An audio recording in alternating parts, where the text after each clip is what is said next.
Today, we're breaking down animal studies of attachment. That's Lorenz and Harlow for AQA A Level Psychology, Paper 1. Let's start with Konrad Lorenz, the guy who got geese to think he was their mum. He wanted to understand how young animals form attachments through a process called imprinting. Imprinting is when some baby animals follow the first moving object that they see during a critical period of 12 to 17 hours after hatching or birth. This includes birds such as geese and ducks and mammals like sheep and dogs. It's suggested that imprinting is important for survival and so is innate. Feeding does not need to take place for imprinting, but if no attachment is developed within 32 hours, it's unlikely any attachment will ever develop. So what did Lorenz actually do? He took a large clutch of goose eggs and split them into two groups. The first was the control group, which were left with their mother goose, and so when they hatched, it was her that they saw first. The other half, the experimental group, were kept in an incubator, where the first thing they saw when they hatched was Lorenz himself. And here's the crazy bit. When the experimental group hatched, Lorenz made mother goose noises, and those goslings started following him everywhere. The other group, the control group, followed their real mother. To test whether imprinting had occurred, Lorenz constructed an experiment using a box. He put all the goslings together under one box so that they were mixed up. He then removed the box and waited to see what happened. When the box was removed, the two groups separated to go to their respective mothers, half to the goose and half to Lorenz. This demonstrated perfectly that each half of the goslings had imprinted on the mother goose who was present when they hatched. Later, Hess showed that if the goslings didn't imprint within a certain time frame, 32 hours roughly, the response was unlikely to occur at all. In conclusion, Lorenz and Hess believed that once imprinting had occurred, it couldn't be reversed, nor could a gosling imprint on anything else.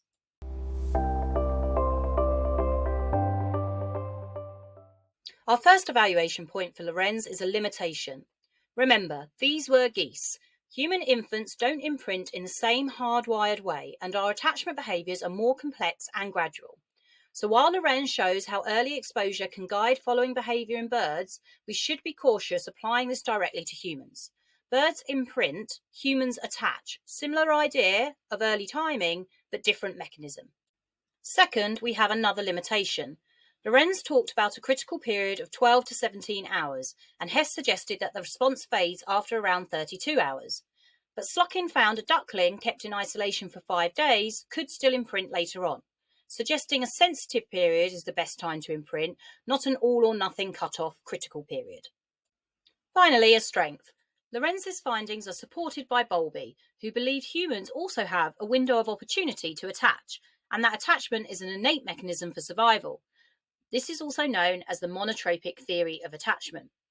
If baby humans don't attach, there are irreversible consequences according to Bowlby, and this is known as the maternal deprivation hypothesis. Therefore, Lorenz's findings are consistent with what we know about human babies and their attachment. Now on to our second animal study named on the specification, Harry Harlow, probably one of the most famous and controversial psychologists of all time, who studied attachment in rhesus monkeys in 1948. Harlow reared 16 baby monkeys with 2 wire model mothers, one of which was covered in cloth and one wasn't covered in cloth but dispensed milk. Their attachment behaviours were observed and the time spent with each mother was recorded. Additional studies examined their responses to fear stimuli. Now, if attachment was just about food, what learning theory would predict is that the monkey should have clung to the wire mother dispensing the milk. But what actually happened? Well, all monkeys showed preference for the cloth mother, spending the most time clinging to her, only letting go and going to the wire mother when wanting to feed. They also clung to the cloth mother when scared by fear stimuli, as if they were looking to her for comfort. But it didn't end there.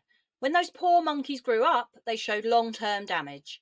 Harlow also noted that they were timid, struggled to interact socially, and the females were neglectful mothers. Harlow believed that this damage was irreversible if they were isolated for too long. Harlow concluded that attachment is more concerned with warmth and emotional security than food. This goes completely against the learning theory of attachment. Early deprivation leads to irreversible damage after the critical period of around 90 days. He also said that clinging for monkeys is a natural response. In times of stress, the monkey runs to the object to which it normally clings to, as if the clinging decreases its own stress.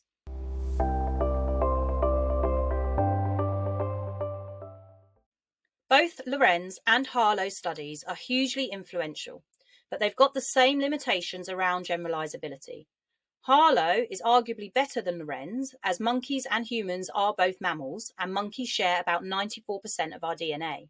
So it is reasonable to assume some similarities in attachment behaviour exist. But, as Barnett argued, animal research can oversimplify human behaviour, and a wire mother and a cloth mother setup is not reflective of human comfort and interactions. A strength of Harlow, however, is that his work has showed the importance of warm, responsive caregiving, which has shaped how we raise children, care for orphans, and even manage animals in zoos. For example, if we know that a child needs to attach within a critical period, then adoptions can take place before that critical period has expired. However, Harlow's monkeys did suffer a lot, and many argue it was unnecessarily cruel to separate them from their mothers and deliberately traumatise them. But others would say it was justified because it transformed childcare practices, animal welfare policies, and even social work interventions. Ethics is always about cost-benefit analysis, and some would argue that what we learnt from Harlow was worthy of the ethical harm caused to the monkeys in the long run. So those are the two animal studies that you have to know on the specification. So let's have a look at this example paragraph.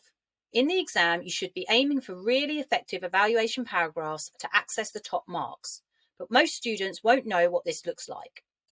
Here is an example of a paragraph I wrote using the generalizability point from Harlow. A negative criticism of Harlow's monkey study is that it is difficult to generalize findings from animals to human beings. For example, attachment in humans may be different to the attachments animals form, as human babies are more defenseless when born and need a greater degree of care than monkeys. Barnett suggested that animal research is now outdated and oversimplified, and so Harlow's monkeys is of little value when looking at human attachment behaviour. Now, this is where I'm going to bring in a counter-argument to make my paragraph really effective. However, if animal research had no value in psychology, then researchers would not continue to use them. Humans and monkeys are very similar, genetically and socially, so it is reasonable to assume that their attachment behaviour is generalisable to human babies.